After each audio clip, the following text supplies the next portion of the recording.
Hello everybody, I am Fred@197 and welcome back to another Gunpla video. Where today we have the MS-06S Zaku 2.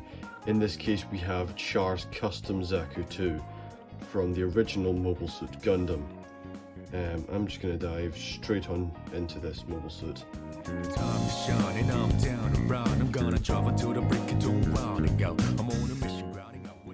Okay, and once again, straight out of the box, we've got an instruction manual, we have got a singular sticker of the red eye, and we have got 1, 2, 3, 4 sprues. That's the least amount of sprues I have ever seen in a Gunpla kit. So I'm going to get building this, and I will see you all when it is finished.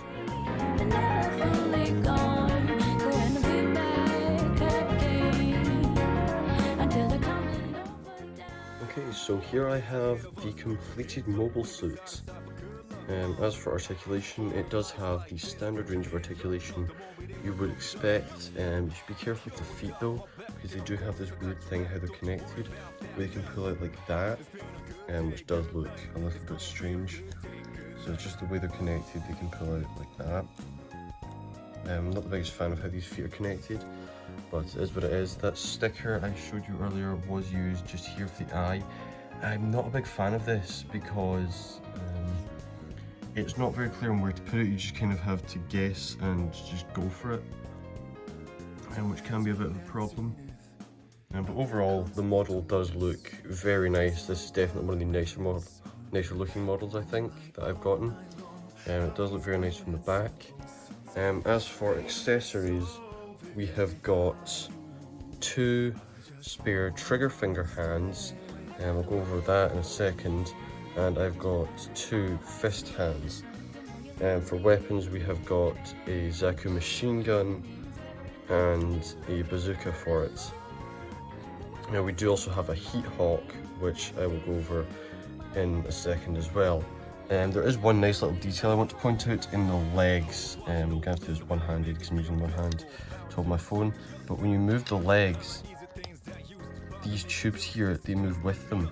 Legs are a little bit stiff to move because of it. But you can see there, the tubes are actually very loosely connected. In fact, they're not even connected at all. They are just in there loosely. So they move with the legs, which I do think is very nice. I actually quite like that detail. So this is actually, I like this model a lot. So now it does have something I've never really properly seen. The heat hawk does actually have this holster parts on it, which can connect. If we go around the side of the Zaku, it can connect in this little hole here. I can put it in just now, give me a second.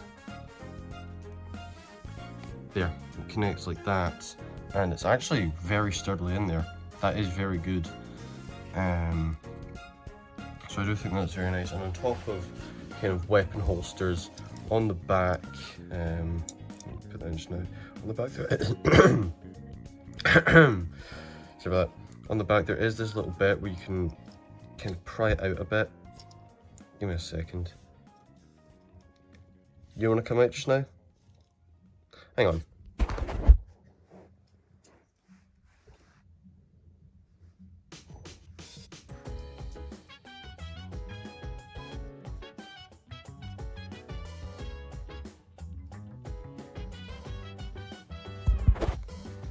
Okay, there we go.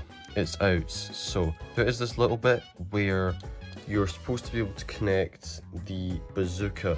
It's supposed to go on like that. It's supposed to look like that when it's on. But my biggest problem and my one massive complaint about this model is the weapon connections, because they suck. When the weapons are in the hands, they are incredibly loose. You cannot really put the bazooka on the back without massive difficulty. That is my one biggest problem. When I have this on display, I have the heat hawk in his hand, I have to use blue tack to keep it in. I do hate that fact. Now there is one thing that I do want to point out about this model that I find very unusual, aside from the insanely loose connections in the hands, and that is these spare hands. These are 2 trigger fingers. I have never seen 2 trigger hands in one kit before. This is something completely new to me. I've never seen this before. And please put in the comments if you've ever seen a kit like this, but it doesn't have any open hands. It just has 2 trigger fingers and 2 fist hands, which is strange because even in the biggest and most expensive thing that I have for Gunpla, which I'll show you just now, even on my Z Gundam, we only have 1 trigger finger here to hold the beam rifle with, which is very interesting to me. So that's the first time I've ever seen 2 trigger fingers on one kit. So back to the Zaku. Just now I'm just going to get this on display, then we're going to slam its box on the wall and be done with this. And actually first, a little bit of lore about the Zaku. So this particular Zaku 2 is piloted by Casval Daikun under the nickname of Char Aznable. This was used during the 1 Year War primarily, and it made its debut in Mobile Suit Gundam 0079, the original Mobile Suit Gundam show. Char was basically like a big main protagonist of that, no, antagonist of that show. So this is a Principality of Zeon mobile suits, or Duchy of Zeon, however you want to say it. So Char Aznable himself is actually a really interesting character, being the son of Zeon, and then with his later endeavours in his rebellion, where he piloted the Sazabi. Aside from this mobile suit, he did pilot several others in the show, and most notably piloted a Zagok. Now I'm going to get this on display and have this on the wall.